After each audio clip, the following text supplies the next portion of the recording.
경기 하남시일 김용만입니다. 금융위원장님 질의 좀 드리겠습니다.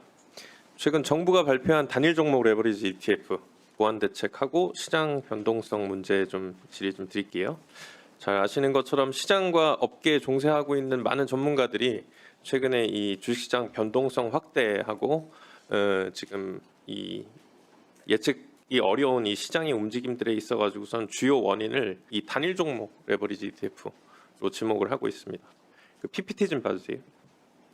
최근 한 달간의 상위 거래가 10개 종목을 보면은 단일 종목 레버리지 ETF가 거래량이 5개 순위, 거래 대금에서는 4개 순위를 차지를 했습니다.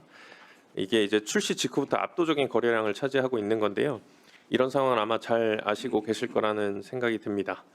금융위원장님께서 보시기에 지금 이 시장 변동성 주요 원인 중에 이 레버리지 ETF가 차지하는 비중이 얼마나 된다고 생각이 드시고 또 다른 요인들이 뭐가 있는지 한번 알려주십시오.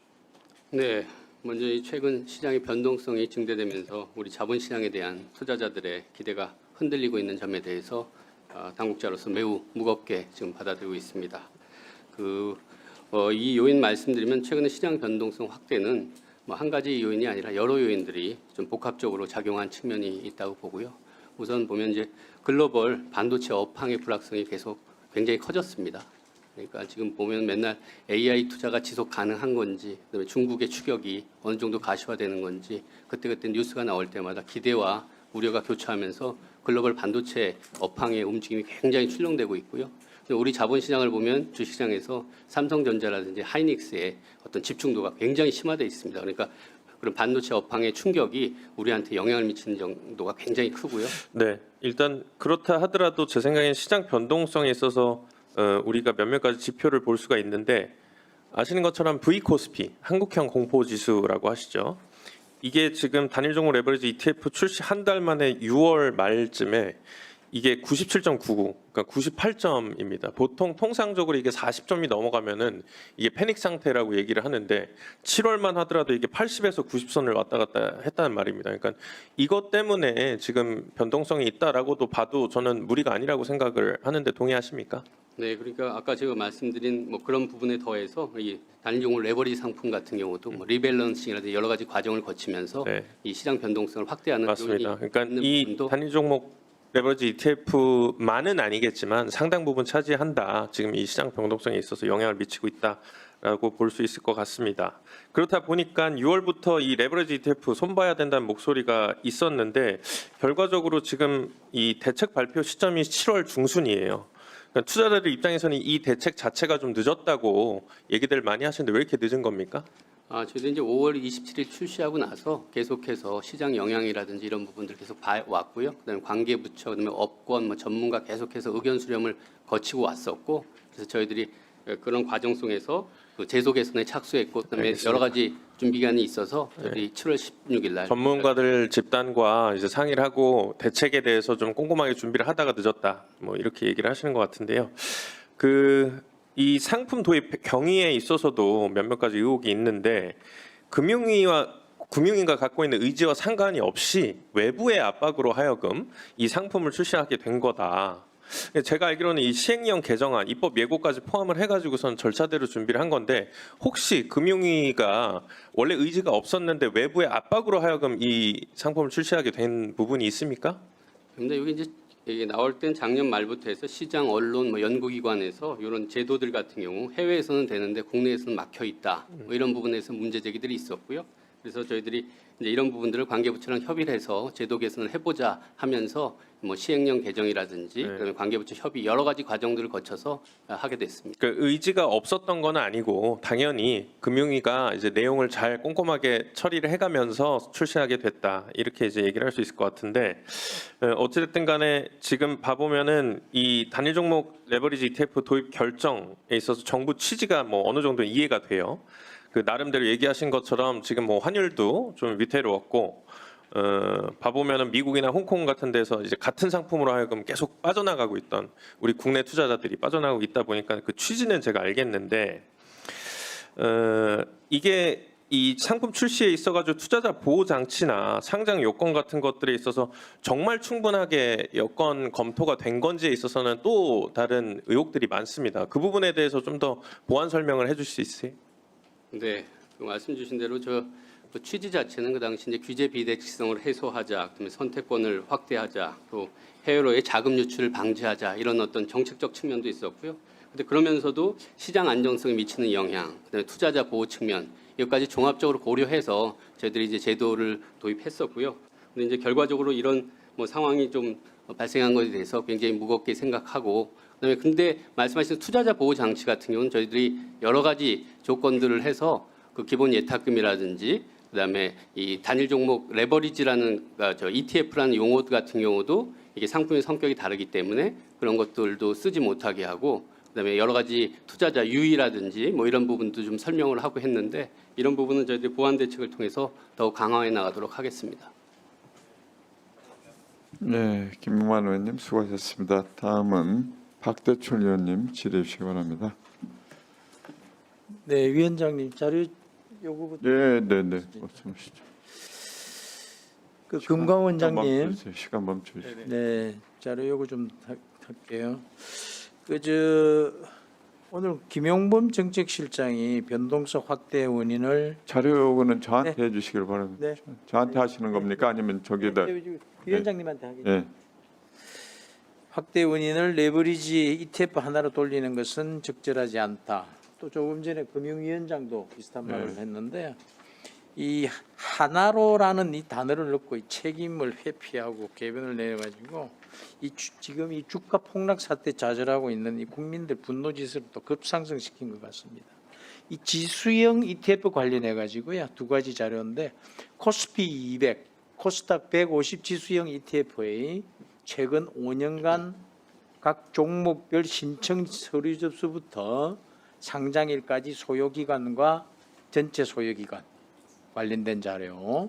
그다음에 두 번째 지수 추종 ETF를 제외한 BM형 ETF의 최근 5년간 각 종목별 신청 서류 접수부터 상장일까지 소요기간과 전체 평균 소요기간 자료. 자료 제출 요구를 합니다. 네. 준비해 주시기 바랍니다. 예, 금융당국에서는 우리 박대출 의원님의 자료 요구에 충실히 이행해 주시기 바랍니다. 네, 질의하겠습니다. 질의. 그 금감원장님 그리고 금융감독원장님 두 분 같이 들어주세요. 또 하다가 보면은 질의를 같이 드리거나 또 따로 드릴 일이 있을 겁니다. 지금 현재 그 코스피 시가총액이 오늘 10시 55분 현재 이렇게 저희 보좌진이 확인을 해봤는데요.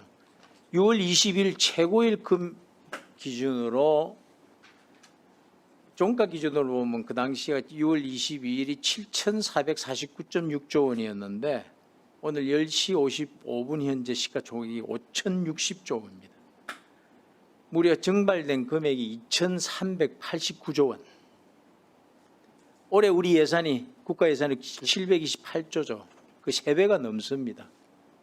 특히나 여기 또 심각한 것은 외국인들은 고점 시점에서 많이 팔고 나간 반면에 국내 개미들이나 이런 분들이 매입을 많이 해가지고 그 피해는 실제로 국내 개미 투자자들의 피해로 증가되는 그런 현상이 됐을 때 매우 심각한 상황이다. 뭐 이렇게 봐집니다. 특히 이제 단일 종목 레버리지 ETF 관련해 가지고 이것도 폭락 사태를 보면요. 11시 5분 현재 코스피가 5,807이었는데 지금 실시간으로 보면 그보다 또 내려갔습니다. 지금 현재는 5,688로 내려갔는데 그 11시 5분 현재 기준으로 보더라도 SK 하이닉스 단일 종목 레버리지가 마이너스 20.08%입니다. 전일에는 마이너스 28.11%.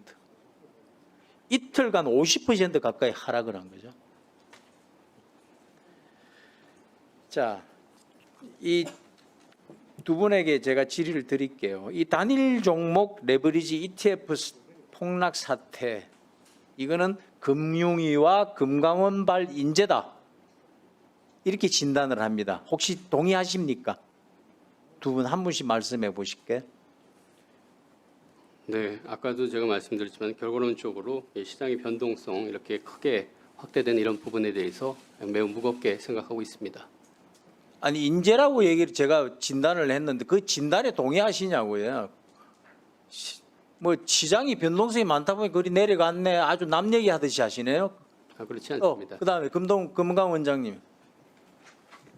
네, 이 부분에 대해서 무겁게 지금 받아들이고 있고요. 무겁게 받는다는 건 책임을 통감한다는 뜻입니까? 사안이 무겁다는 것입니까? 책임이 무겁다는 것입니까? 이 시장과 관련된 이 변동성을 최소화하기 위해서 최대한 노력하겠습니다. 사안이 무겁다는 뜻입니까? 책임이 무겁다는 뜻입니까? 한 분씩 답변해 보시죠. 네, 금융당국은 금융시장의 최종 책임자이기 때문에 그 책임 역시 저희들은 당연히 무겁다고 생각합니다. 네.